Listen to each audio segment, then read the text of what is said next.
The Committee on Homeland Security Subcommittee on Cybersecurity, Infrastructure Protection, and Security Technologies will come to order.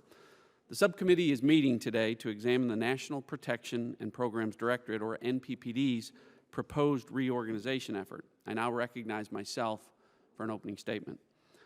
Prior to any reorganization of NPPD, Congress needs to first determine whether or not the proposal would establish a clear operational mission for the Directorate, streamline the organizational structure, and whether the proposal can be effectively carried out by a qualified workforce.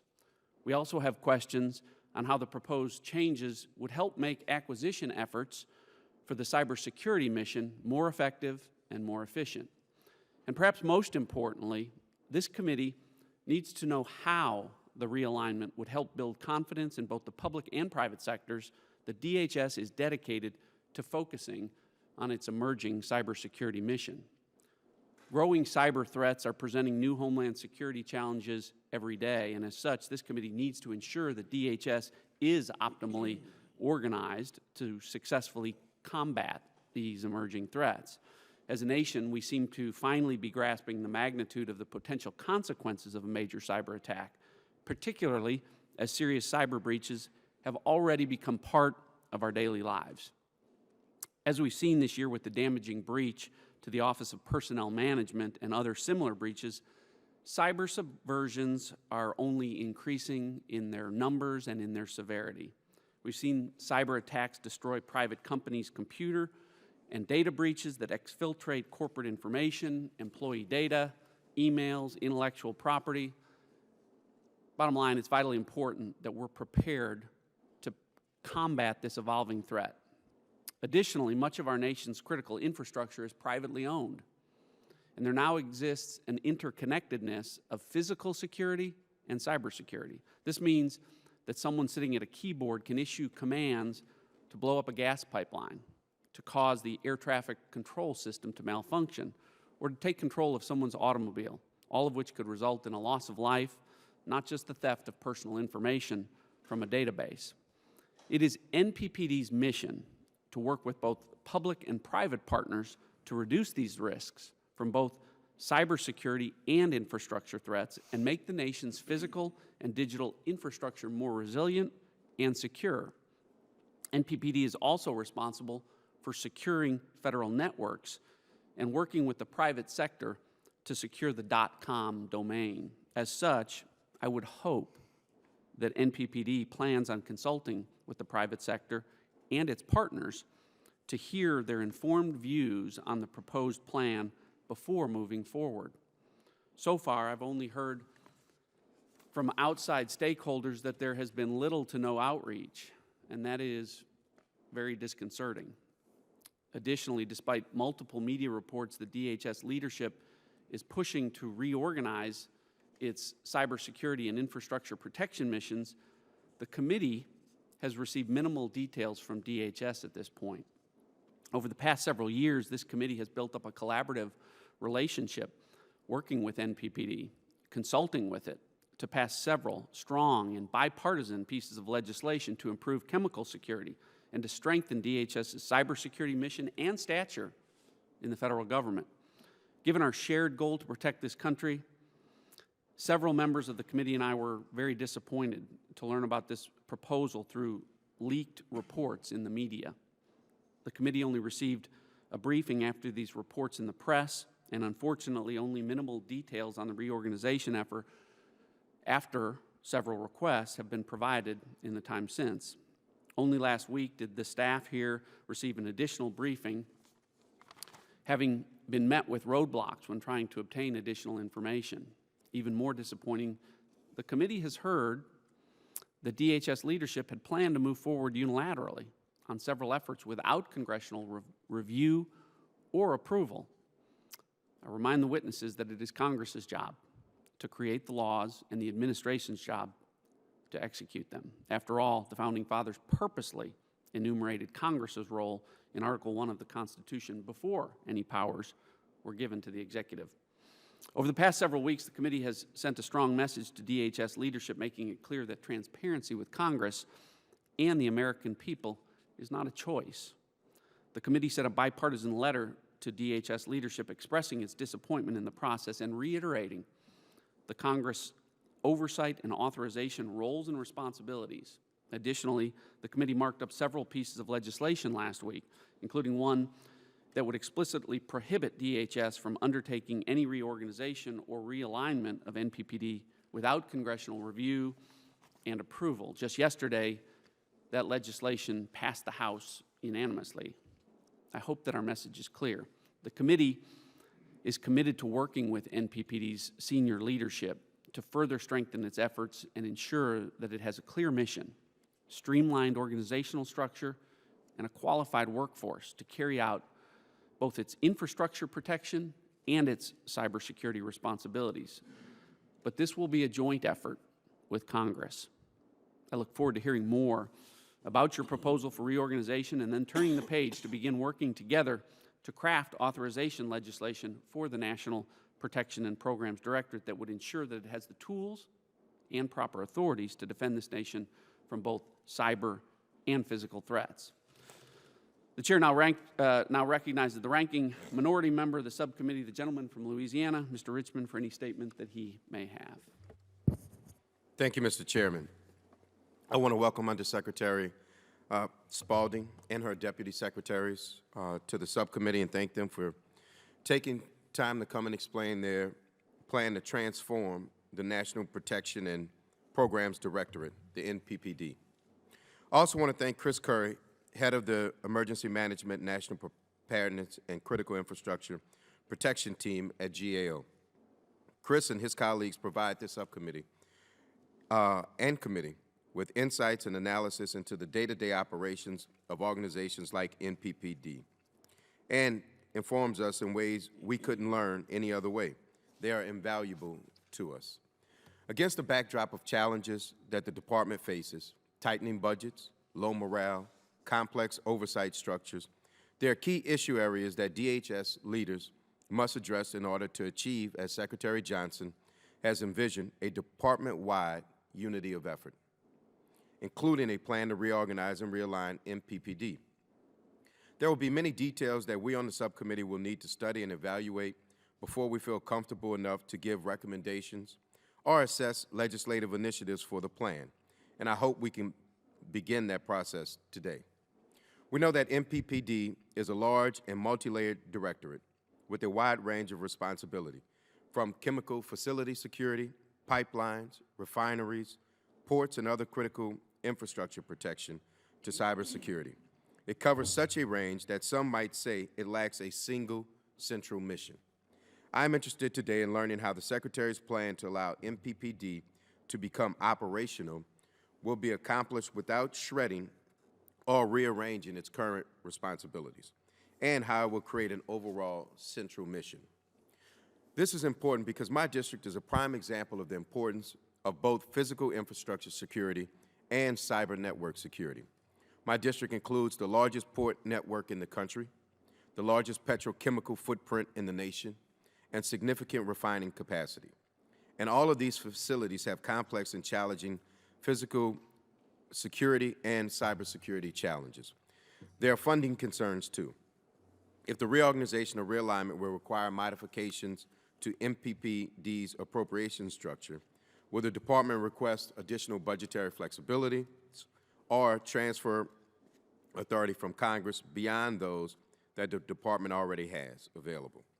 Let's be clear, this reorganization is both massive and a crucial undertaking.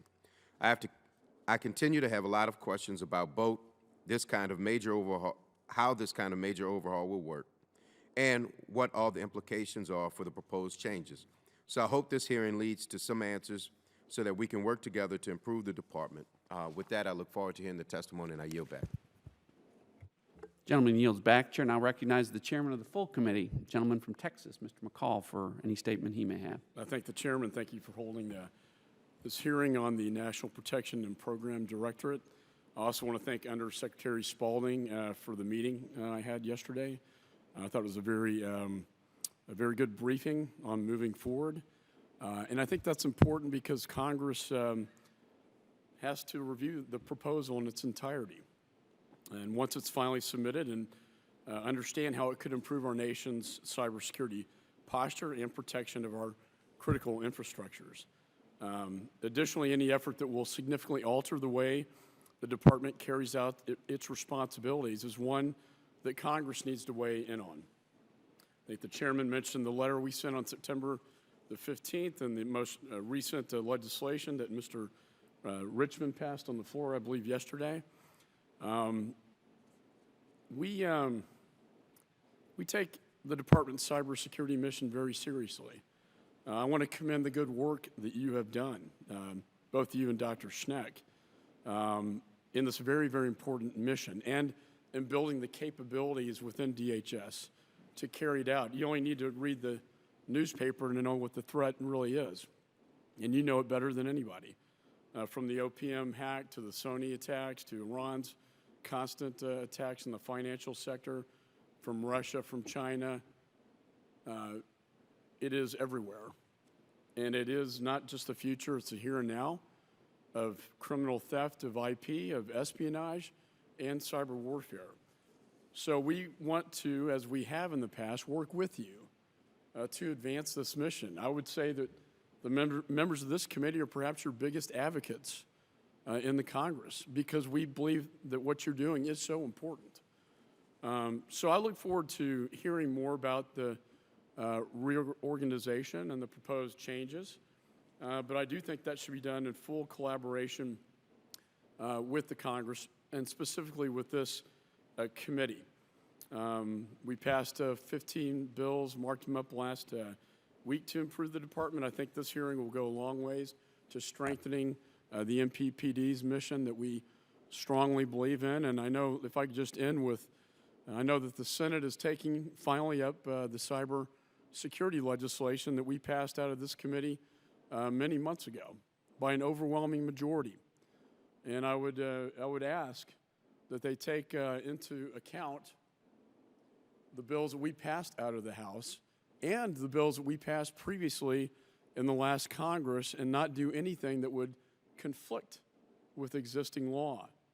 My concern is that these laws we passed last Congress may be disregarded, and I think that would be very counterproductive to the process and counterproductive to a conference committee in the event we ever get to that point.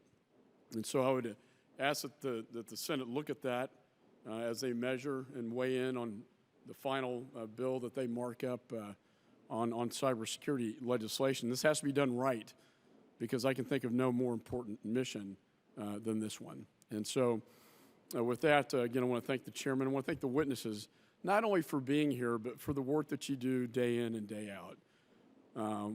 We don't often say thank you enough, and I'd just like to, on behalf of this committee, say thanks for the great work you do to protect our country. And with that, I yield back. Thank you, Mr. Chairman.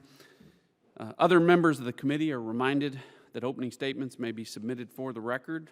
We're pleased, as the chairman referenced, to have a distinguished panel of witnesses with us on this important topic today. The Honorable Suzanne Spalding serves as the Undersecretary for the National Protection and Programs Directorate at the U.S. Department of Homeland Security. Welcome back, Ms. Undersecretary. Dr. Phyllis Schneck serves as the Deputy Undersecretary for Cybersecurity and Communications for the National Protection and Programs Directorate at the U.S. Department of Homeland Security. Dr. Schneck, good to see you again.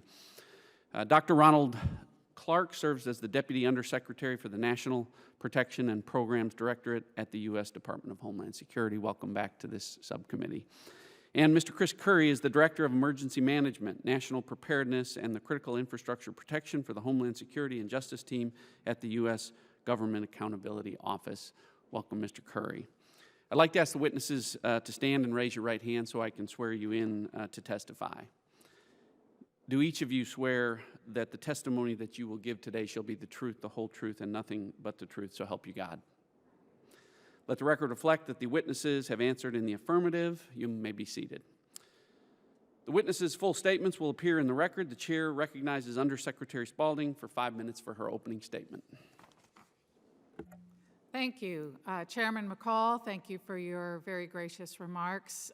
Chairman Ratcliffe, Ranking Member Richmond, distinguished members of the committee, thank you very much for this opportunity to be here today to discuss the Department's important cyber and infrastructure protection mission and the changes in the National Protection and Programs Directorate that I have the privilege of leading that we believe are necessary to keep pace with the dynamic and evolving risks that our partners in government and the private sector face each and every day.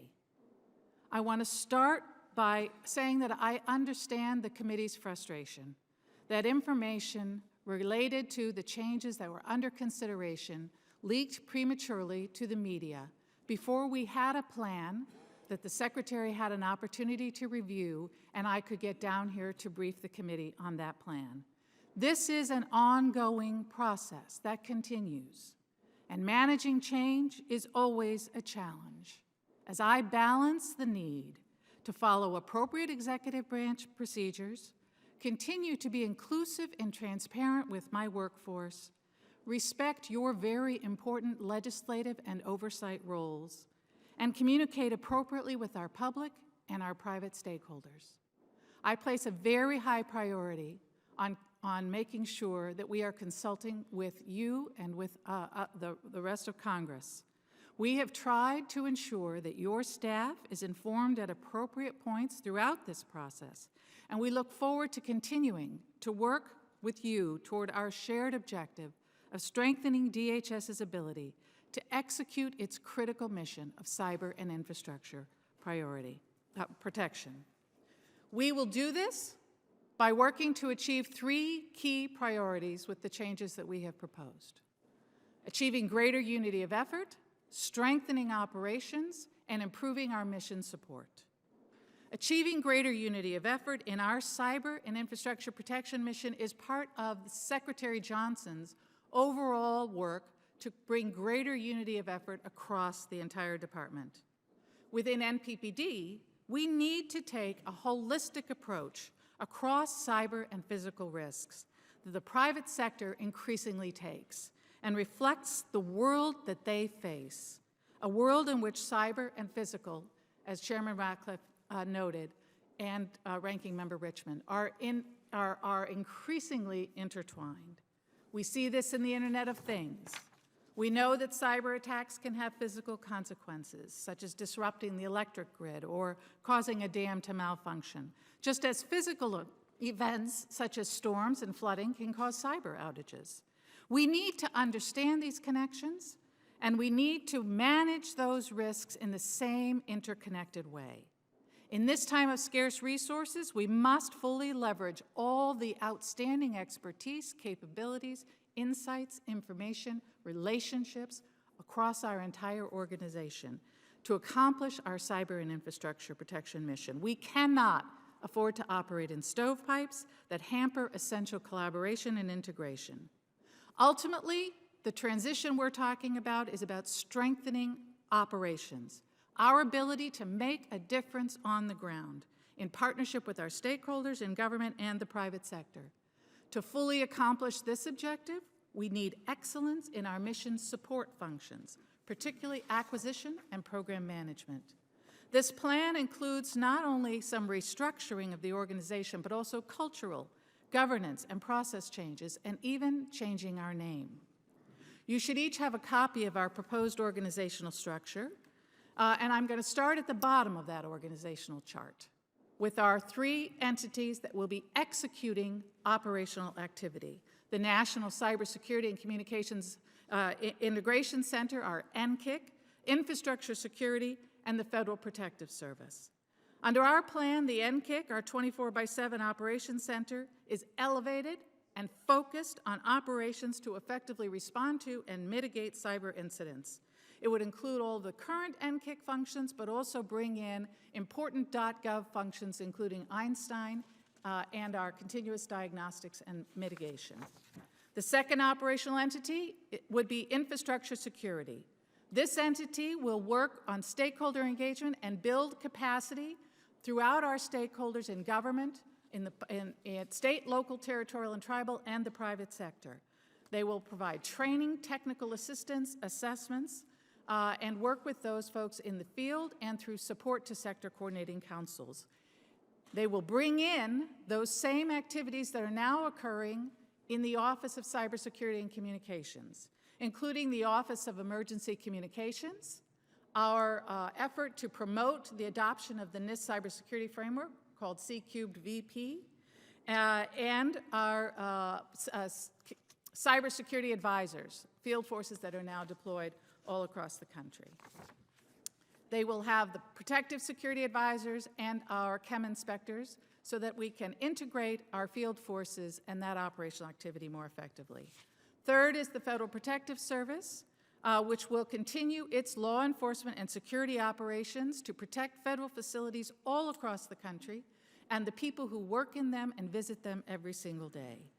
This plan will increase their ability to bring cybersecurity fully into that security assessments and mitigation measures for those federal facilities, and help to better integrate their field operations so that they can leverage what goes on and the capabilities across the rest of NPPD and vice versa. To ensure that interconnectedness and to facilitate that, we are establishing an operations and watch function that brings together existing capabilities so that we can better integrate our operational planning and our situational awareness. Finally, we are strengthening our mission support operations by flattening and streamlining those functions, and in some cases, particularly in acquisition and program management, bringing together a cadre of professionals that can make sure we've got clear oversight and guidance, who will then be embedded with the users whose requirements they have to ensure they are meeting on a daily basis. Implementation of this plan will require congressional action. We understand the committee is working on possible legislation and has asked for DHS input, and we are working to respond quickly to that request. In closing, I want to again thank the committee for its strong support for our mission and for this opportunity to share our vision for an organization that can meet the nation's challenges, the challenges that we face today and for years to come. Thank you very much. I'm very pleased to be accompanied today by my outstanding deputies, and I understand that they will have a few opening remarks. Chairman, thank you. Thank you, Undersecretary Spaulding. The chair now recognizes Dr. Schneck for 5 minutes. Chairman Ratcliffe, Ranking Member Richmond, Chairman McCall, distinguished members of the committee, thank you for this opportunity to appear today. And in my over now 2 years in government, I continue to really be impressed and enjoy the support that we get from our congressmen and senators in truly making things happen. Our critical infrastructures, as you know, and our cyber connectivity therein are under attack. They've become open hunting season for a very egregious and witted adversary. These adversaries seek to damage our way of life, and it's a broad range of threat, as you know, from the economic, money, or turning our information, our private information, our health information, our financial information into currency. It moves up the spectrum to the theft of intellectual property, and then to the destructive side, where, as the Undersecretary mentioned, a single computer instruction or command can cause a change that creates a physical event, and that's why we're here today.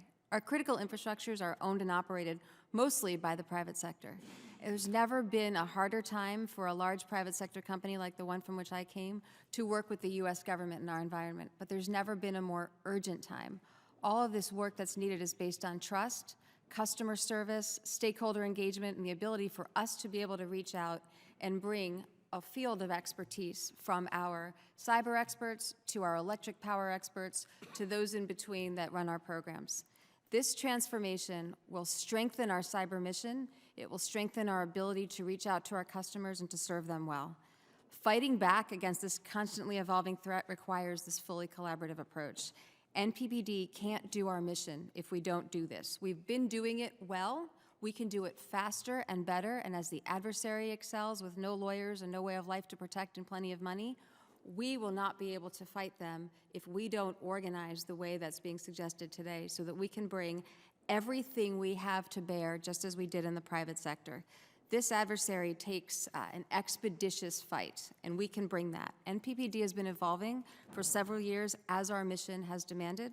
The latest step will improve our ability and to carry out both our cyber and our infrastructure protection mission in better collaboration with our stakeholders. And programmatically, these changes are designed to make it easier for us to bring everything we have to the table. meaning we can bring expertise about the sector, we can bring the people that have the trusted relationships within the sector, we can bring the exact cyber people that understand the problem and come to the fight more quickly. We can bring that team today, and we do, but we can assemble it and be designed as a much more efficiently well-oiled machine to do this mission and take on this adversary.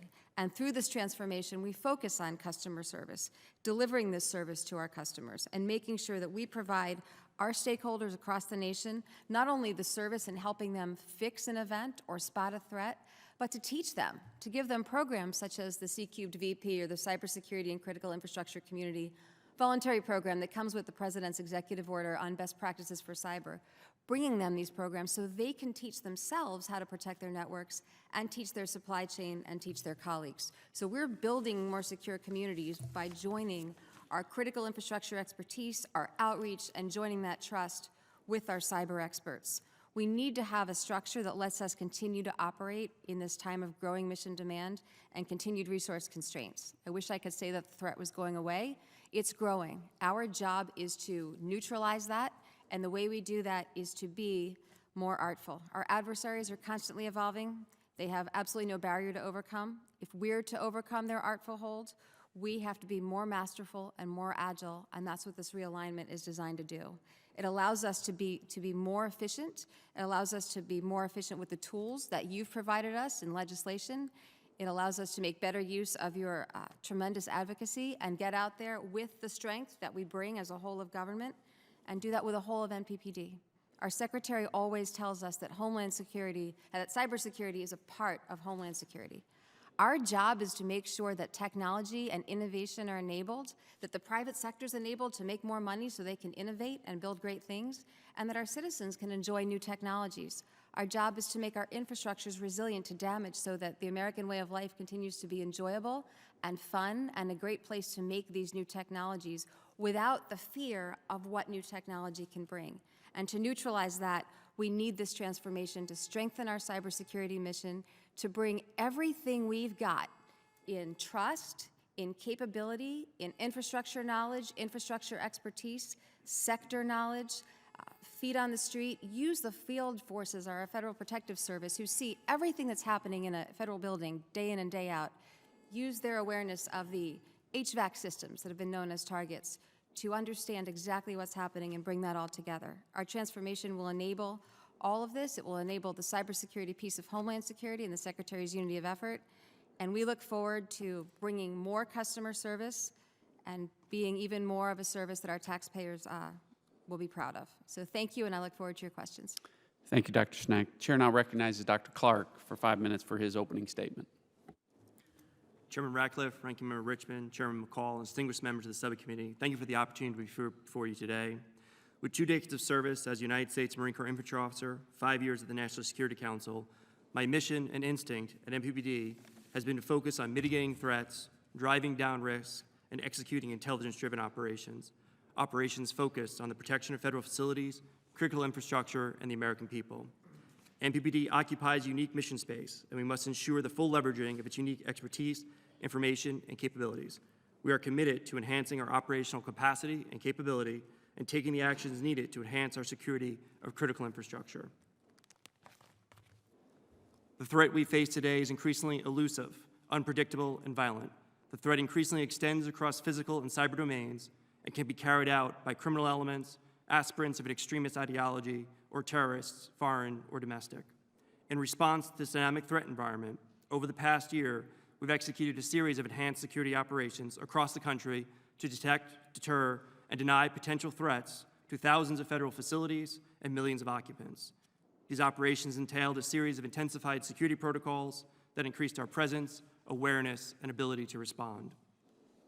We've also enhanced our efforts directed at state and local partners, private sector owners and operators of critical infrastructure. This dimension of our security campaign focused on building capacity, sharing threat information and trends, and most importantly, addressing the very real concerns of local partners, private sector stakeholders, and the faith-based community.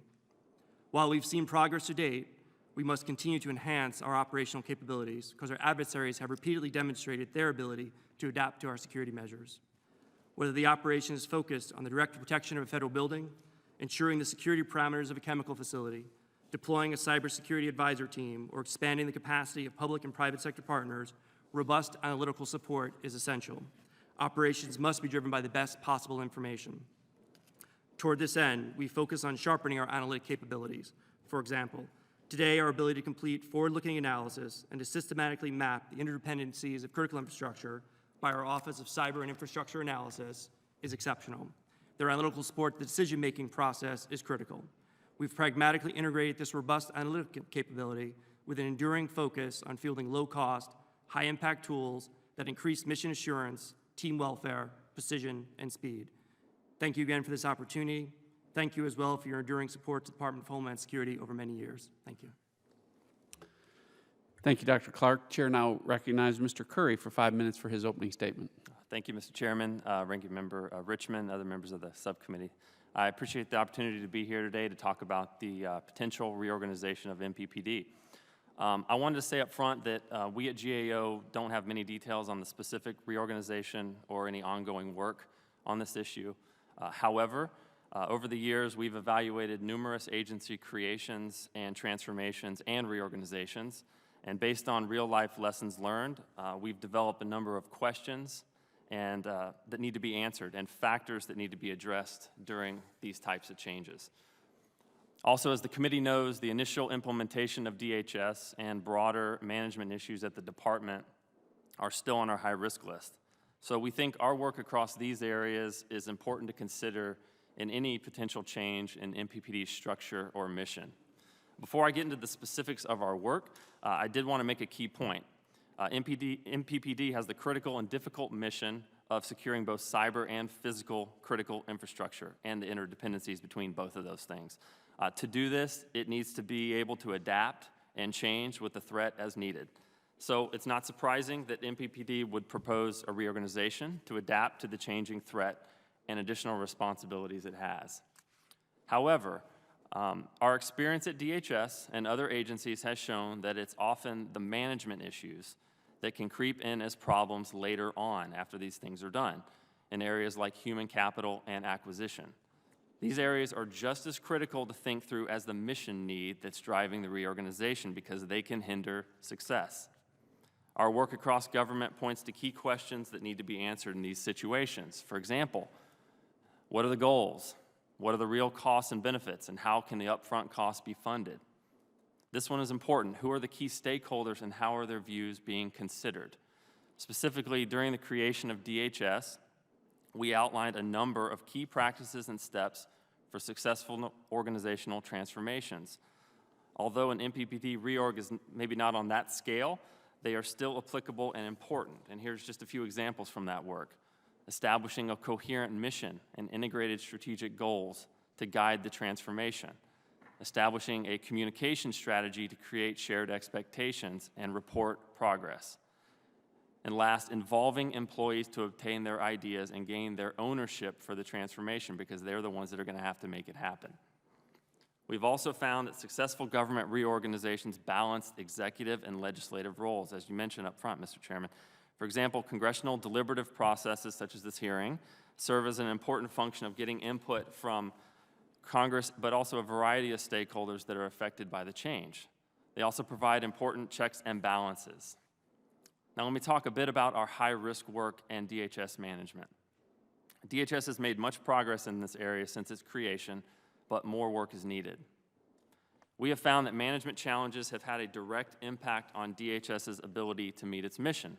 For example, in the area of acquisitions, which has been discussed a lot this morning, or to put it in plain speak, when an agency purchases a service or a technology, delivering major acquisitions aimed at achieving mission capabilities that are on time and within budget has been difficult for the department. It will be important for NPPD to consider that as it rolls out large cyber acquisitions across government, sometimes now under accelerated timeframes. In the area of human capital or people management, DHS and NPPD have struggled with low employee morale, which can affect mission execution. Also, NPPD faces a challenge in attracting people with the technical skills it needs to accomplish its mission, such as cybersecurity specialists. The last quick point I would make is that while there are risks to any reorganization, there can also be many benefits. The best practices we have developed and I discussed, and there's a lot more detail in my formal written statement, are things that we have developed from real-life case examples from real agencies. They are not just theory. And if done effectively, organizations can emerge from reorganization stronger than before. This concludes my prepared statement, and I look forward to your questions. Thank you, Mr. Curry. I now recognize myself for 5 minutes for questions. So as I referenced in my opening statement, it was 5 months ago, it was back in June, that I first read about this possible reorganization at NPPD through various media sources. And after several months of requests for information from DHS, Chairman McCall and Ranking Member Richmond and I wrote to Secretary Johnson 3 weeks ago to express our concern about our ability to fill our role of congressional oversight and authorization. It was yesterday that I received from Secretary Johnson a hand-delivered response to that letter, which essentially says, I approved NPPD's transition plan and understand that Undersecretary Suzanne Spalding is scheduled to brief you this week. Thank you again for your letter and your interest in this important issue.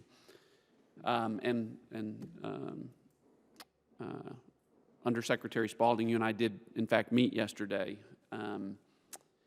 But I want to make sure that we're all on the same page here, because I heard your testimony today about the collaborative effort that in moving forward in this process, but the letter from Secretary Johnson appears to say, I've approved this and the ship has sailed. And so I want to give you an opportunity to address that point again. Thank you, Mr. Chairman. I appreciate that opportunity. This has, as I said, been an ongoing process. In fact, it's one that did not start with looking at a wiring diagram, but really did start with looking at finding all of the ways which we could work more collaboratively and efficiently and effectively across NPPD. When we reached a point where we felt that the benefits of that collaboration and integration were increasingly apparent, and that it was also increasingly apparent that we were asking our folks every day to fight the organizational structure to accomplish that collaboration and integration we were asking them to do, we started looking at how we could better align our missions, our functions, to facilitate what we were asking them to do. The first step in that was to create an overarching structure. What are the broad outlines? What would that look like if we did that? And so we came up with a proposal. I sat down with the secretary. He said, that looks right to me. That seems to be on the right track. I briefed my workforce that this is what we were proposing to the secretary. As soon as the secretary had approved that, we came down to the Hill to talk about these are the overarching, this is the broad outline of what we're doing. That was this summer. Unfortunately, in trying to be transparent with my workforce and inclusive, make sure that they are providing essential input, we've increased the number of people who have this information and who have the potential to go and talk to the press. But we have, all through this process, again, then the secretary directed us to develop a more detailed implementation plan to get it to him by the end of the summer, by August 31st, which we did. He took a very quick opportunity to review that and make sure that he was comfortable with it, gave us some guidance. We got final approval on that plan, and we're immediately on the phone to say we now have something we can come up and brief you on. So this is a difficult process of going through the steps and making sure that all of our various folks are informed at the appropriate times, but it is absolutely our intent to work in a collaborative way with Congress on this process. Thank you, Undersecretary. But just so we're clear, do you agree with me that DHS can't move forward on at least certain elements of this reorganization without congressional authorization under the Homeland Security Act? Absolutely. Okay. And your conversations with Secretary Johnson are that he's clear on that as well? Absolutely. Okay.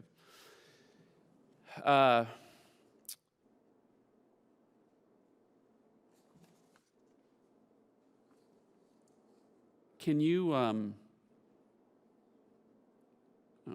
given NPPD's responsibility for engaging with and encouraging stakeholder input for both its cybersecurity and physical security missions. Can you tell us what your engagement has been at this point in time with NPPD's stakeholders regarding this reorganization effort? Yes. Again, as I said, my priority has been to make sure that we're up here telling you, as we've gone through this process, where we are in the process and giving you the detail as we develop it in this plan. And so this is part of what I've talked about balancing. So when we had the broad outline, and once we'd been up here to be able to talk with your staff about that, I took advantage of opportunities in front of some of our stakeholder groups to tell them, to give them that same broad picture about where NPPD was moving, so that as we went through this process, they would not be surprised by things that came out. Now that we've had an opportunity to get up and brief the Congress on this next level of detail in our plan, which is an ongoing process, we are reaching out to our further stakeholder groups to make sure that we're providing them that additional detail as well. And so, again, this is an outreach effort that is ongoing. Okay, so, and my time is expired, but so very quickly, have you reached out to the financial services and the tech sectors? So the financial services and tech sectors are part of the Cross-Sector Coordinating Council, and I met with them a couple of months ago to make sure that they understood that this process was underway and the direction in which we were moving. And we are now going sector by sector to do our outreach, but again, I wanted to be up on the Hill first. Okay, and have you at this point had any discussions with your federal cybersecurity partners like FBI and DOD on this proposed reorg and gotten any feedback from them at this point? Not in any formal way, Chairman, but again, both of those are very close working partners, and they are aware of the direction in which NPPD has been moving. Okay, and with respect to all those stakeholders, is it your intent to take their input into account with respect to this reorganization, and if necessary, adjust what's been proposed? There's a lot of detail that still is being worked out on this plan. In fact, I have designated champions for each of the key areas who are continue to work in an inclusive way with my workforce to fill out those details, and they will be seeking input from our stakeholders to make sure that we are, as we move forward on this, that we're getting it right. Thank you. My time's expired. Chair now recognizes Ranking Minority Member of the Subcommittee, Mr. Richmond, for his questions. Thank you, and I'll just start with a quick statement, which is, I'm really disappointed that we had to get here the way we got here, and I think it's just a lack of communication. What I hope it's not is the dismissing our role and our task and our authority and responsibility to make sure that the people of this country are protected and government is running as efficient and as smooth as possible. And we take that very serious. And I think that this committee, more than other committees, works in a bipartisan fashion. And we try to be part of the solution and not part of the problem. So just in the future, I would hope that we could communicate so that we don't have to have these type of meetings. I don't want to be in the business of reorganizing NPPD. You all wake up and you do it every day. We do 1,000,001 things. We have to figure out peace in the Middle East. We have to figure out how to stop breaches, and we have to figure out how to pass a budget. So we have 1,000,000 things on our plate, and I always believe in deferring to the experts that do it, and I defer. But I think that in deferring, we still have a role to play in making sure that, one, it makes sense, two, that we think it achieves the efficiency and unity of effort which we all hope to accomplish. So just think of us as part of the team, and at least me, and I would like to be helpful. With all of that, let me ask you a question. With the reorganization, with your mission, how does operating under continuing resolution affect your ability to not only reorganize, but to budget, to plan, and to accomplish your overall mission? Ranking Member, first let me again thank you personally, as well as the committee, for your strong support for DHS and for NPPD, and most importantly for our mission. We have very much appreciated the partnership here, the collaboration with the committee, and as I cannot emphasize enough, that has always been our intent and continues to be our intent, and I make that firm commitment to you. And I appreciate the question about the impact of a continuing resolution. I mean, effectively, what the continuing resolution says is everything is frozen in place at last year's level of funding and activity, and unfortunately, our adversaries are not frozen in place. Our adversaries are moving as fast as they can. They are changing, they are evolving, they are responding to what we're doing and getting better and finding ways around the mitigations that we put in place, whether it's terrorists or cyber hackers or nation states. And we are, this transition reflects that, but every day we are looking at ways in which we can build our capacity, we can do this better, and we can continue to meet the challenge from our adversary. And continuing resolution makes that very difficult. In my district, which we've talked about the infrastructure and the petrochemical and the refineries and the ports, I also have a lot of labor and union membership in my district. Not only people work for DHS, but in the ports, the refineries, the other areas. What measures are in place to engage with labor, both public and private, regarding the changes you plan to make? We have had ongoing consultations and discussions with the union throughout this process, both because I value their input as representatives of important parts of my workforce, but also obviously to be respectful of bargaining agreements and the requirements of the law and policies. And so we certainly have, as I said, had a number of meetings and briefings with our union representatives. We also have regular meetings with a coalition that includes labor generally. And in areas like our implementation of chemical facility anti-terrorism standards, for example, with our high-risk chemical facilities, we have benefited from the input of labor union representatives throughout that industry. So those consultations and discussions continue. Really quickly, to Chris, what are your biggest concerns about this reorganization, and what could derail success? Thank you, sir, for the question.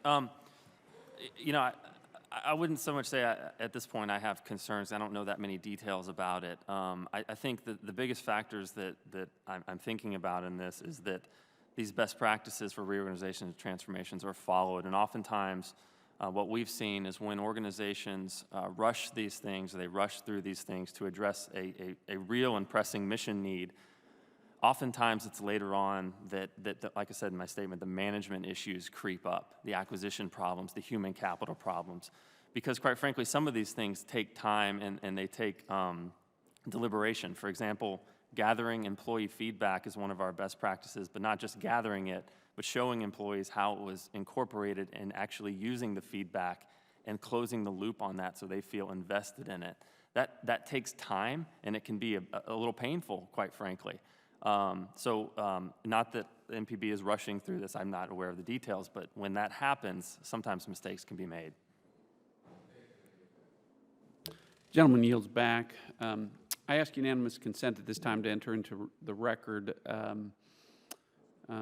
the September 15, 2015 letter from members of the committee to Secretary Johnson, and Secretary Johnson's October 6, 2015 response to the members of the committee that I referenced earlier in my opening and questions. Without objection, so ordered. Chair will now recognize other members of the subcommittee for 5 minutes for questions they may wish to ask the witnesses in accordance with the committee rules and practice. Plan to recognize members who were present at the start of the hearing by seniority of the subcommittee.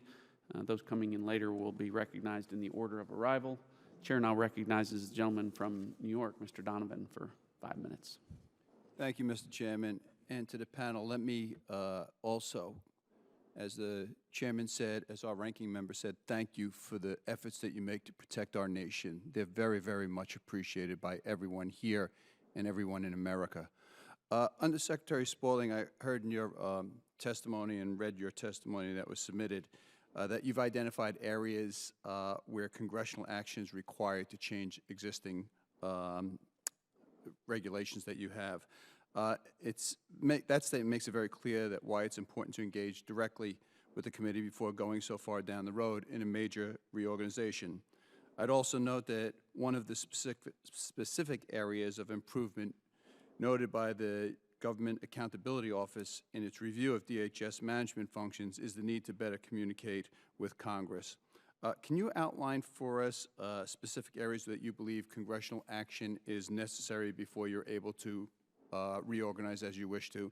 And I know this is a difficult forum to do that, so if there's an opportunity after today's hearing to put that in writing for us so we can understand what you feel is necessary from us so you can perform your functions.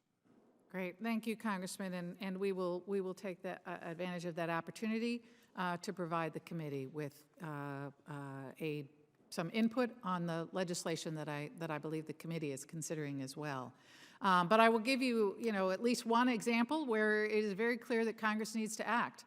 We would like to move the Office of Emergency Communications to align it with other stakeholder outreach and capacity building efforts that go on in NPPD that are very similar functions, and put that into that infrastructure security organization. Right now, the Office of Emergency Communications, by statute, reports to the Assistant Secretary for Cybersecurity. And so that will require a statutory change. There's really not a lot about NPPD that is in statute, but those things that are there will require some statutory change. In addition, we are very aware that Congress has said significant reorganizations require congressional approval. And so, again, we will be coming down and continue to work with you to accomplish those things. It's just very helpful to us to know what it is that you need. And just briefly, Mr. Curry, you described this incredibly talented panel of individuals who dedicated their careers or part of their careers to helping protect our nation. You mentioned about how difficult it is to recruit people. You all were recruited. Maybe Jay had put the arm on you to make you guys come along, but you guys were recruited, and you talked about the difficulty with morale with the employees of DHS. Can you explain to me why it's so difficult, do you feel, to recruit candidates to perform this very essential duties for our nation, and why you feel like morale in the department is so low? Yes, sir. Well, first of all, I think folks on this panel could probably speak to the details of the difficulty in cyber recruiting more than me, but I think it's pretty clear that the types of individuals with the specializations and experiences you need are very attractive to those in the private sector that are looking for the same skills and can pay much more. So that's one piece. The other piece is we've reported on this in hiring is that the process of federal hiring can be a disincentive too. It can often take a very, very long time, 6 months to a year to get processed. They have to undergo very stringent personnel background checks, and in these positions have to get probably top secret or secure compartmentalized information clearances. That takes even more time. So all of these processes make it very, very difficult to attract and retain. But I know this is something that the Undersecretary has talked about and in the different forums and thinks about a lot. The issue of DHS morale is something that we've actually, we've done several engagements or audits looking specifically at that issue. It's a challenge. We have not really zeroed it down to one specific reason, but there are a lot of key themes. The way the department was formed initially, bringing together 22 different component agencies, all with very different missions and cultures, from agencies like TSA all the way to agencies like Coast Guard, created a huge challenge in becoming one different department. I think the challenge that NPPD has, one of the challenges is, and the folks on the panel mentioned it, is all these disparate missions and workforces coming together. For example, FPS was added to NPPD in 2009. They serve a completely different mission than folks at the NCIC in the cyber role. So I think having, and from what I understand from my behind-the-scenes discussions, part of this reorganization is intended to bring the group together and the workforces together under one clear mission, too. Thank you very much. I don't have any time to yield, Mr. Chairman. Thank you. Congressman, if I might, Mr. Chairman, on the morale issue, I would note that NPPD in the latest survey results did go up slightly, but it's at least a trend in the right direction. The numbers are nowhere near where we would like them to be or where they ought to be for our workforce. But we're at least encouraged that we're nudging along in the right direction. I mentioned in my opening statement that one of the things we're hoping to do is to change our name. And I actually think that while that may seem superficial, that will also help improve our morale by providing our workforce with a clear sense of their identity, and that cyber and infrastructure protection is what we're all about. FPS, the NKIC, infrastructure security, all of our organization. We're all part of the same team, one fight. And I think that will help morale. And I know that the undersecretaries are prepared to talk, our deputy undersecretaries, to talk about what we're doing on the hiring front at the appropriate time. Chair now recognizes the gentleman from Florida, Mr. Clausen. Thank you, Ms. Undersecretary, and the rest of you for your good work. Appreciate you coming in today. Our budgets seem to go up every year. We seem to spend, 5 or 10% more, no matter what happens, and the taxpayer is on the tab for that, while the median wage in our country continues to fall. And so we're kind of in this pressure where we seem to forget the constituents that pay the bills. I'm speaking in general terms now, while our own budgets go up and up.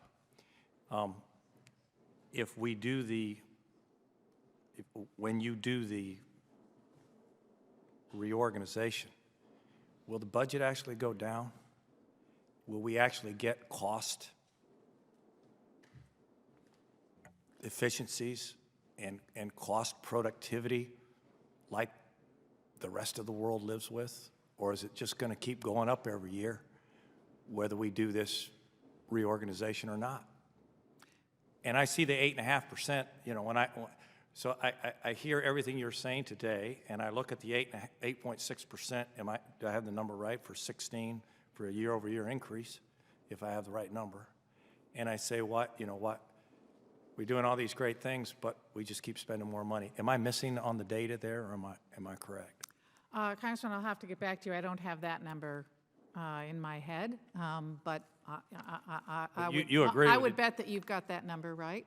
But I can certainly get back to you on that. But I certainly take your broader point, and I want to emphasize that a significant part of why we are doing this is to make sure that we are operating as efficiently as we can. Our mission is growing every single day, and we are painfully aware that there are not a lot of resources, additional resources out there that can be handed over to us to meet that growing demand. We've got to become more efficient at doing our mission so that we do not have to keep coming back and asking for additional resources to do that. And we think that, again, picking up on GAO's emphasis on management, that has been a clear focus. I said I had 3 priorities: unity of effort, stronger operations, and improved mission support. That is our management function.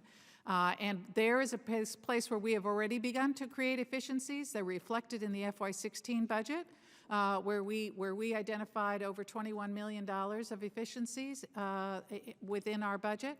But we're going to continue to work at flattening that organization and creating those efficiencies. I think by leveraging our workforce all toward this mission and bringing them, for example, our folks who are out there in the field doing infrastructure protection fully into the cyber mission, that creates a significant efficiency that allows us to do more in that cyber mission without asking for the kind of additional resources that growth in mission might suggest. So I hear you, and it's a key objective of mine. Mr. Curry, do you have any comments on this?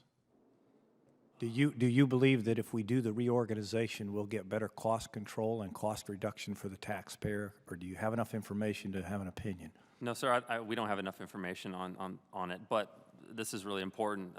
One of the first things that we note to do in such a transformation is to do a full assessment of the costs and benefits. And when I say that, that's not just a one-page list of here's what's going to work well and here's what we're going to save or not. I mean, we ask for an extensive assessment of what the actual costs of this are going to be over time, and then what the perceived benefits are, and then ask officials to weigh that in the future to see what decisions they need to make. I agree with everything I'm hearing on a qualitative level. Unifying the mission, better communication, common metrics. We all understand all that. But if going into next year your budget goes up in a meaningful way on a year-over-year basis, then we have a much more difficult conversation about why we did this. And so if we're going to constantly reorganize just to increase the budget, then I would be remiss in my responsibilities to my stakeholders, which is the taxpayers, if we didn't point that out. So at least speaking for me and my constituents, I'd like to support it. You certainly have a positive tone here and all over it. But if your numbers are going to keep going up, then we ought to have, reorganization or not, we ought to have a budget conversation, because that's part of our responsibility as oversight as well. You agree with what I'm saying, Undersecretary? Absolutely, and Congress clearly has a vital role in determining the level of resources that should be devoted to this mission space. We're trying to accomplish this transformation, a reorganization, restructuring of our organization in as budget neutral fashion as possible. We're realigning existing missions and functions. That having been said, if Congress wants DHS to do more in the cyberspace and to take on additional roles and additional functions, we'll have to come down and have a conversation about resources devoted to that. But as I said, this transition is designed to do what we're doing today more efficiently and more effectively. Thank the gentleman, and welcome the gentleman from Rhode Island. Recognize him for 5 minutes, Mr. Langevin. Thank you, Mr. Chairman, and I want to thank our witnesses for being here today and your work you're doing on this issue. So for Secretary Spaulding, I think, let me begin, if I could, with you. I think I'm beginning to get my head around the proposed organizational changes that we're making, but I'm still a bit confused as to how the restructuring will affect cybersecurity roles and responsibilities. For instance, it seems that the NCIC will be responsible for some outreach to sectors, but critical infrastructure, cyber community program, and cyber advisors will be in the infrastructure security component. So can you clarify what cybersecurity responsibilities infrastructure security and the Federal Protective Service will have, and why the department assigned those responsibilities? Yes, thank you, Congressman. One of the things that we want to emphasize is that putting both cyber and physical stakeholder outreach and engagement management within infrastructure security is meant to strengthen, facilitate, coordinate that outreach, not to get in the way of existing relationships. So, for example, the private sector is represented on the floor of the NCIC today. That will not change. Those tactical operational relationships that are focused on that, making sure that we have the capabilities for incident response and mitigation, that is the lifeblood of the NCIC, those relationships and that work will not change. What we will change is that our work that goes on every day all across the country, where we sit down with critical infrastructure owners and operators, primarily today through our protective security advisors in the Office of Infrastructure Protection, those field forces will be fully enlisted in our cyber mission, in addition to the physical security mission that they focus on today. And so that will strengthen our cybersecurity mission and ability to execute that. And I'll give you an example that I know you are very well aware of. If, for example, today the NCIC sees malicious activity, say in a water facility, their ability to turn quickly to the folks who have ongoing relationships with that sector, and with individual owners and operators all across the country to use that network, to use those field forces, to get that word out quickly. This is what to be on the lookout for. This is what to watch for. That kind of speed of getting that information out is what is going to help us protect and do effective network defense. And that's what we're trying to build in this. So do you feel that this is going to help you to be more proactive as opposed to reactive? Is that what you're suggesting? Absolutely. They will be out there every day with those owners and operators doing not just physical security assessments, but cybersecurity assessments, identifying ahead of time critical vulnerabilities, configuration, et cetera, and working with them in collaboration with the NCIC and our cyber ninjas, as I call them, on mitigation measures. All right. I think that's critically important, that not being so much in a reactive role, but being more proactive. That's what's going to really ultimately keep us safer. Secretary Spaulding, DHS has a number of important responsibilities under FISMA, and some in Congress are looking to expand them even further. These responsibilities encompass information sharing, but extend far beyond it. And DHS is also responsible for developing and helping to deploy network security technologies on federal networks. Can you explain why these functions are included under the NCIC? I'm going to have Deputy Undersecretary Sneck weigh in on this as well. But the NCIC is really designed to be our execute our operations on cybersecurity. And a big part of that is the Einstein and continuous diagnostics and mitigation and our best practices under FISMA with the .gov. And so what part of what Deputy Undersecretary Schneck has been working on in her time at NPPD is making sure that we do in fact have an integrated architecture and an overarching strategy that brings these things together. And so again, this is an area where we want the organizational structure to support that. Dr. Schneck? Thank you. Thank you, Congressman Langevin, for all of your support over many, many years. So the NCIC is the tip of the spear. That's the 24/7 watch center, and it houses our CERT, our computer emergency readiness teams for both regular IT as well as those systems that control physical infrastructure, such as lights, water, refineries, as was mentioned earlier, ports. Within that, we also have, now we're going to be looking at the Einstein and CDM programs, as we have been doing over the past 2 years, as not just protecting the federal agencies. So the Einstein program, as you recall, watches whether bad guys are trying to get into federal agencies and whether those agencies are unknowingly calling out to bad guys. We also get a large piece of situational awareness from that program. We see, with the help of our privacy and civil liberties experts, all the traffic going, all the internet traffic going in and out of our federal agencies. And we use that for situational awareness. As we roll out continuous diagnostics and mitigation to protect the inside of the agency networks, each agency gets a dashboard like the one in your car that shows you gas and speed and things about your car. This dashboard shows you 24/7 things about the security of each agency's network. And as we combine the data from each agency's dashboard, this is just coming out now, with the data that we see from outside, watching who's trying to hurt our agencies by coming in and where they might be calling, we put together a large map of how to connect the dots. So a large piece of situational awareness, I sometimes nickname it the weather map, because when you put all that data together, you see things that you wouldn't see without it. And that helps that NCIC, that response center, understand exactly what's happening, and it helps us as being the center of machine to machine, so very fast information sharing, make sense of what we're seeing, and push more context and more cyber threat indicators, if you will, to everyone, not just to government, but to private sector, to universities, so that we can paint a much bigger security picture across our country. So all those programs, sometimes I call it the artifact, the data they produce, or the exhaust across the federal government, we push that out to everyone, to the private sector. And again, with the help of all of our privacy and civil liberties experts. Thank you. Mr. Chairman, we're going to go for a second round, because I had one more question as well. But. We are. Okay.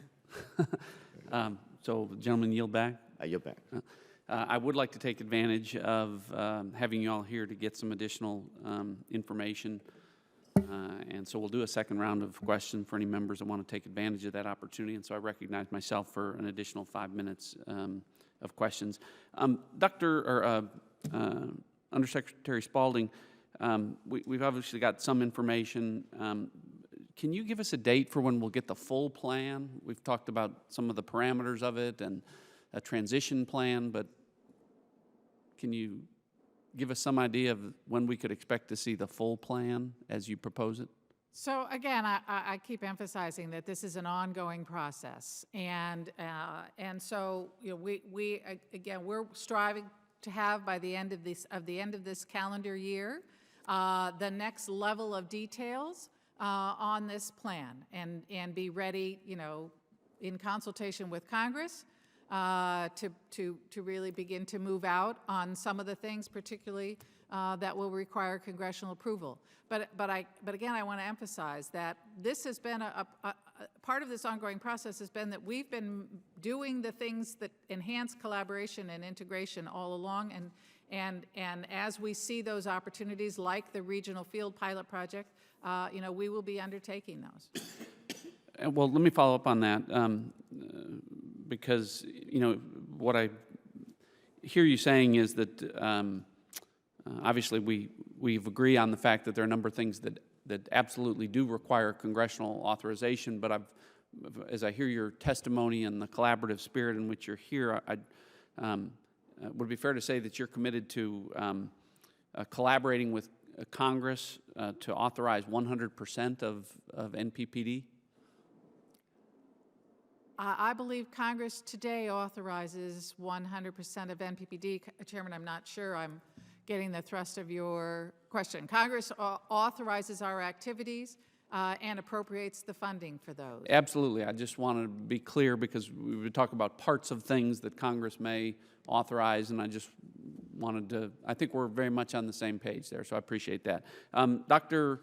Schneck and Dr. Clark, question for you. In this proposed, this new Office of Infrastructure Security, it appears that you've got the CFATS, or the Chemical Facility Anti-Terrorism Standards Program, in there, which is a regulatory program, in with the Critical Infrastructure Cyber Community Voluntary Program, which some refer to as C-Cubed. Is there a concern there of having a regulatory program in with a voluntary program? Because my experience is that folks are very reluctant in a voluntary program to share their vulnerabilities with a regulator who may then hold them accountable for that. Chairman, I think it's a fair concern, and a particular concern, I think, for industry, whether they are entering into a regulatory relationship or one that they are voluntarily entering into. The current structural separation of the divisions and the management of that information sharing, I believe both for yourself and ranking member, you have a number of CFATS facilities within inside your district. So there's a very clear compartmented mechanism that allows us to differentiate the two, and we need to continue to be clear with our stakeholders the difference of which regulatory regime they're a part of. Dr. Schneck? Yeah, I would echo that, and I would add, we are accustomed to this. So the structure today, if I'm not mistaken, has a large voluntary work piece within the Office of Infrastructure Protection. So basically all of the voluntary outreach to all sectors except for IT and comms that come under cybersecurity and communication. So our stakeholders are very, very accustomed to working within an organization that houses a regulatory regime as well. And in addition, DHS itself has law enforcement inside of the agency itself, although our part is not law enforcement, and our stakeholders, customers as I call them, are also very okay and very accustomed to working with us and as the non-law enforcement piece, and then reach out as needed and desired to Homeland Security investigations or the Secret Service, or even externally to our friends at the FBI. And I would add, we do have two statutory regimes that enable us to protect that information. Under CFATS, we have a critical vulnerability information regime that requires that information that's provided under that regulatory regime be held within that regulatory regime. We also have PCII, Protected Critical Infrastructure Information, where companies that voluntarily provide us with vulnerability information, we are prohibited from giving it to regulators. And so we have in place that, and again, as Dr. Schneck said, our stakeholders are very comfortable with these things coexisting today. Okay, thank you. And I do want to follow up on the point that Dr. Schneck made about the law enforcement components, and something that you said earlier, a term that you used a number of times Undersecretary, and that is that part of the goal here of this reorganization or realignment is to make NPPD an operational component. But I think that most people would agree that NPPD has some operational aspects, but when most people, I think when most people think of the term operational component, they think of Secret Service or Customs Border Protection. So I guess I want to get you on the record to say, well, what do you mean when you use the term operational? So, I would ask people to think more like FEMA, which is an operational component. What I mean by that is making a difference on the ground, that we are about being out there and executing this mission directly with our stakeholders. So sitting down with them to do these assessments, to offer this technical assistance and training, whether it's active shooter training or it's tabletop exercises for responding to combined physical and cyber consequences and incidents, that our PSAs, our chemical inspectors are out there every day. And what I want to do is to make sure that both within my organization, and within the department, and within our stakeholder community, everyone understands that's what we're about. We are about that activity on the ground, making a difference in security and resilience of our nation's critical infrastructure. Terrific. My time's expired. Recognize the gentleman from Louisiana, Mr. Richmond. Thank you. Let me go back to the back and forth that you had with the chairman about your need to have congressional approval. And I guess as I see it, as you are doing your reorganization and you see things that you all need to do and you start to implement it, you don't believe that you have to get congressional approval for every step of your reorganization, do you? There is a congressional prohibition on significant reorganizations without congressional approval. And so I am consulting all of the time to make sure that we are not doing anything that would, run afoul of that obligation. But the things you can do that you think bring in efficiencies, make us more secure, and are going towards the unity of effort, you all are moving forward with? And have been. And so developing a strategic plan that is much more integrated across all of our organization, setting up a function to provide better integrated briefing to me every day, a set of folks who ping all of the components and find out what they're doing. I want to take that to the next step where they're actually providing an integrated versus just compiled, but we need to beef up that function. But absolutely, co-locating we moved our National Infrastructure Coordinating Center into the same building as our National Cybersecurity and Integration Center to bring the physical world, people watching the physical world closer together with the people watching our networks, right, our cyberspace. I want to get them in the same room, for example. Now, I guess you also have a pilot in Atlanta where you are now, your consolidation project. Do you plan any more of those? So given the terrific results of that pilot project to date, I think it's very likely that we will be coming down to talk with you about our plans to extend that across the country, to have this regional integration in the field, not just at headquarters, but really where it matters, which is out in the field. I would encourage members of this committee and Congressman Richard, to get down to Atlanta and visit with those folks if you find yourself in the area, because it's very inspiring and very exciting. Just putting these various field forces together in the same office to sit around the table every day, the light bulbs have been going off every single day about the ways in which they can all do their mission and we can do our mission better by working more closely together. Well, and I'll actually make that commitment and take you up on that offer to go visit. The other thing I would just say is, as concerned as I am about anyone keeping to themselves about reorganization and where we think we should go, I guess I'm just as concerned that it's my understanding that the majority side is working on a reorganization also, and I would just hope that we don't get into, you know, a power contest about who does what and when, and we just actually sit down and get together and figure out how we continue to make and protect our cybersecurity networks and keep our citizens safe. And I will say again, my philosophy in life, and I think that Congress would be better off if everybody understood and know what they know and know what they don't know. The fact that there are experts that wake up every day trying to keep us safe and protect the internet. I think we have a role to play in oversight. I think we have a role to play in planning the mission. But I think that there are other people who actually go out and run the plays after we meet in the huddle and we call the play. So I just want to make sure that as we're in the huddle that everybody's talking, and I guess that's for the majority side, that's for you all, and that's for us, that we're not working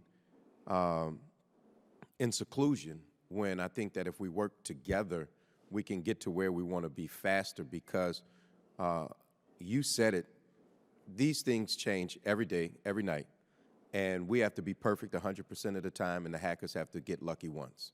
And when they get lucky, we all pay for it. So I just think that this is one of those areas, and I do commend the chairman, because we have worked in a bipartisan manner for the most part, because it's so important. And I would just encourage you to continue to do that, because the mission is so great and the consequences are even greater. And with that, I yield back. Thank the gentleman. I thank the gentleman. Appreciate the spirit of the ranking member's comments, and certainly associate myself with his comments that, you know, cybersecurity should not be a partisan issue. With that, I recognize the gentleman from Rhode Island again, Mr. Langeman. Thank you, Mr. Chairman, and I completely agree. And I want to thank you, Mr. Chairman, and the ranking member for the time and attention you're placing on this issue on cyber and on the reorganization. To our panel, thank you again for your testimony. Sticking with federal network security, one of my chief concerns is that because agencies are primarily responsible for their own InfoSec, DHS inherently has a more reactive posture. It's basically limited in the protective measures that it can take by the action or inaction of the agencies that it's helping to protect. So do you believe that a reorganization will, or for that matter even can, help DHS be more proactive, given that the primary responsibility still lies elsewhere? And do you believe that agencies should, in fact, have primary responsibility for their own InfoSec? Congressman, we're obviously not waiting for reorg to step up our efforts in the .gov arena, and we have been greatly aided in that by the work of this committee and of the Congress, including the authority that the Secretary was given in legislation that you enacted last year to issue binding operational directives. So we do not feel in any way that we are limited to being reactive when incidents happen. Our folks are out there every day working with departments and agencies to make sure they're aware of the requirements of FISMA and broader best practices and standards, and using the Secretary's authority, he issued his first binding operational directive related to patching critical identified vulnerabilities, and it has made a significant difference. So I do think that this reorganization will help us to strengthen that, but we are moving out on that right now. And Deputy Secretary, I don't know if you want to add. I would only say on the proactivity front, I think the merging of expertise more expeditiously across the different sectors will help us greatly as we build out on our vision. Einstein is a tool in the box. It's a platform. It provides us data and the ability to see and stop some things, but moving out on top of that, we have the opportunity to leverage innovation across the private sector. That goes to, as we open our Silicon Valley office and get more and more exposure to the latest and greatest technologies, not only how to protect them, but to use them and to bring them back into federal civilian government and all of our customers. And as we look at all across the sectors, it's going to allow the cyber folks to work faster to understand what part of what place needs to be protected better, how to leverage data analytics, and how to move with the agility that before this only our adversary has enjoyed. Thank you. I hope this will help us to be more proactive. I just would point out once again, Undersecretary, that the term binding operational directive sounds very authoritative. but it still has no teeth. There's no consequences. And so if agencies aren't really compelled and they're not held accountable, then we're still back at square one. So I will be anxious to see the actual, how we quantify action on these binding operational directives, and that it's not just a fancy term with no teeth. So with that, I just want to also turn back to the issue of regional coordination. New Jersey recently stood up the New Jersey Cybersecurity and Communications Integration Cell, and other states have begun similar efforts to coordinate critical infrastructure protection, particularly with respect to cybersecurity. How, again, can you expand upon this a little more? How will regional integration take advantage of and avoid conflicting with existing state efforts? We work very closely with state Homeland Security advisors and emergency response and public safety, but various parts of our organization work with various parts of those state, local, territorial, and tribal governments. And that's part of what we're trying to do with this reorganization, is to make sure that we are doing that, that those engagements are coordinated, that they are integrated where it's appropriate, where they are operating in a collaborative way, where relationships that a protective security advisor may have by virtue of having been there in the wake of a storm, Superstorm Sandy, to help identify critical infrastructure and prioritize the allocation of resources, that those relationships can be brought to bear when our cyber security advisor has information to impart or wants to talk about how the emergency communications need to be strengthened against potential cybersecurity vulnerabilities, for example. And so I do think this will strengthen, as opposed to conflict with, those very important relationships and the kind of integration that's happening in our states. And it will happen at the field. In addition to the work we'll do at headquarters, the key really is going to be making sure that we have our field forces talking to each other. And that's what this regionalization is really all about. Do you envision that these regional integration, say, centers, are they going to be co-located or actually happen at the FEMA Region 1, the FEMA regional headquarters? They will align with FEMA regions, and certainly in Region 4, the goal is to share a building, I think, with FEMA. FEMA is moving right now, but that won't necessarily be the model for every region across the country. But certainly that relationship is absolutely critical. We support FEMA in very important ways. The team down there is supporting the response to the flooding in South Carolina, for example, and across the Southeast. So those relationships are important, and where co-location makes sense, we'll do that. Very good. Thank you all. Thank you, Mr. Chairman. I yield back. Gentleman yields back. Thank all the witnesses for being here today. I thank you for your testimony, for its content, for the spirit of your testimony, and for the candor of your responses to the questions. I thank all the members for their presence and for their thoughtful questions to the panel. Members of the committee may have some additional questions for the witnesses, and I think that's been indicated, and we'll ask you to respond to those in writing. Pursuant to Committee Rule 7E, the hearing record will be held open for a period of 10 days, and without objection, the subcommittee stands adjourned.